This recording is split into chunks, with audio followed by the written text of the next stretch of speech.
미국 의회가 조 바이든 후보의 대통령 당선을 공식 확정했습니다. 그러나 이 과정에서 벌어진 트럼프 대통령 지지자들의 의회 난입 사태 후폭풍이 거셉니다.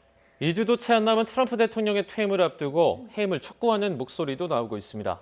국제부 조수영 기자와 함께 자세한 얘기 나눠보겠습니다. 어서 오십시오. 어서 오세요. 안녕하세요. 네, 그러니까 지난해 11월에 치러진 미국 대선 결과를 이제 최종적으로 확정하는 진행 과정이 이제 끝이 난 거죠? 네, 맞습니다. 그동안 참 많은 우여곡절이 있었습니다마는 미국 대선 결과가 이변 없이 확정됐습니다. 미 의회가 상하원 합동회의를 열어 주별 선거인단 투표 결과를 인증했는데요. 결과는 바이든 306표, 트럼프 232표, 이미 알려진 대로였습니다. 핵심 경합주였던 애리조나와 펜실베이니아주에서는 이의가 제기돼 각각 상하원 표결로 이어졌습니다만 큰 표차로 부결돼서 기존 결과를 수용했습니다. 이로써 바이든의 당선인 신분을 법적으로 확정하는 절차가 모두 끝났습니다. 상원의장을 겸하는 펜스 부통령의 얘기를 들어보시겠습니다.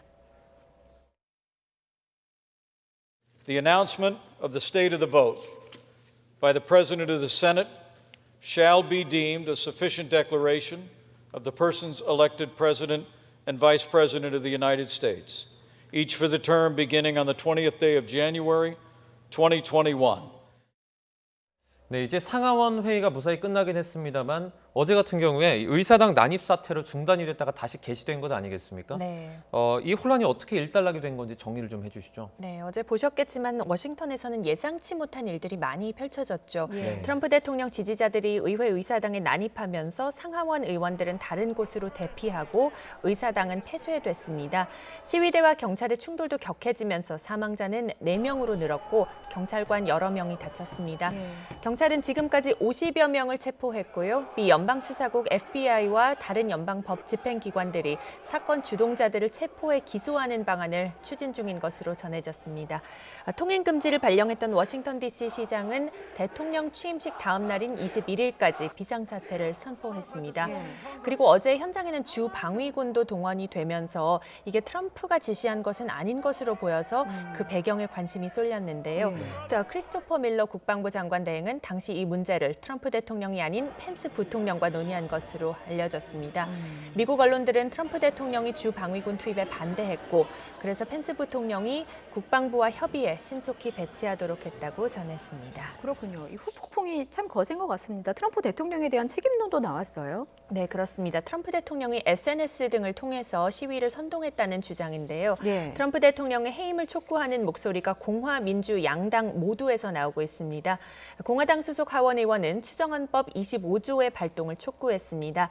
대통령이 직무를 수행할 수 없을 경우 부통령과 내각이 대통령을 해임하고 부통령이 직무를 대행하도록 한 규정인데요. 비록 2주가 채 안 되는 기간이라도 트럼프 대통령이 현직에 머물 경우 추가 불상사를 초래할 수 있다는 우려에 따라 이 조항을 발동해야 한다는 겁니다. 예. 민주당 낸시 펠로시 하원의장과 척 슈머 민주당 상원 원내대표도 이번 사태는 대통령이 선동한 반란이라며 수정헌법 25조를 통한 트럼프 대통령의 해임을 요구했습니다. 만약 펜스 부통령과 내각이 이를 거부하면 트럼프 대통령 탄핵을 위해 의회를 재소집해야 한다고까지 했습니다. 이번 사태를 기점으로 이제 트럼프 대통령의 측근들도 줄줄이 사퇴를 하고 있지 않습니까? 네, 그렇습니다. 강요 중 가장 먼저 물러난 사람은 일레인 차우 교통장관입니다. 예. 공화당 미치 메코넬 상원 원내대표의 부인이기도 한데요. 차우 장관은 의회 난입 사태에 대해 너무나 충격적이고 전적으로 막을 수 있었던 사건이라며 안타까움을 표했습니다. 이어 지난해 3월까지 백악관 비서실장을 지낸 믹 멀베인이 북아일랜드 특사도 이번 사태를 보고 더 이상 머물 수 없었다며 사임했습니다. 멀베니 특사는 그러나 사태 악화를 우려해 자리를 지키기로 결정한 사람들은 비판하지 않는다면서 그들을 이해한다고 말했습니다. 이 밖에 테일러 굿스피드 백악관 경제자문회의 의장도 사표를 제출했고요. 매슈 포틴저 백악관 국가안보 부보좌관 그리고 스테퍼니 그리신 영부인 비서실장 등이 사임했습니다. 미국 언론들은 행정부 인사들의 추가 사임이 이어질 것으로 예상하고 있습니다. 예.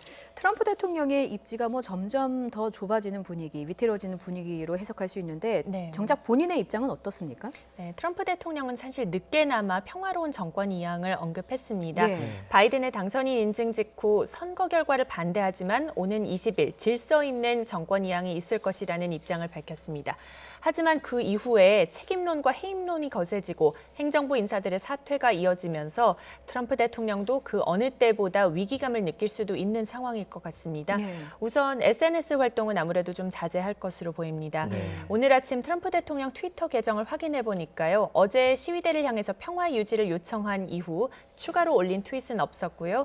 또 페이스북의 경우에는 저커버그 최고 경영자가 바이든 취임식 때까지 트럼프 대통령의 계정을 일시적으로 정지시켰습니다. 예. 앞으로 취임식까지 남은 13일 동안 별일 없이 정권 이양이 이루어질지 미국 정국을 한 치 앞도 내다볼 수 없는 상황이 지금 된 것 같습니다. 그렇군요.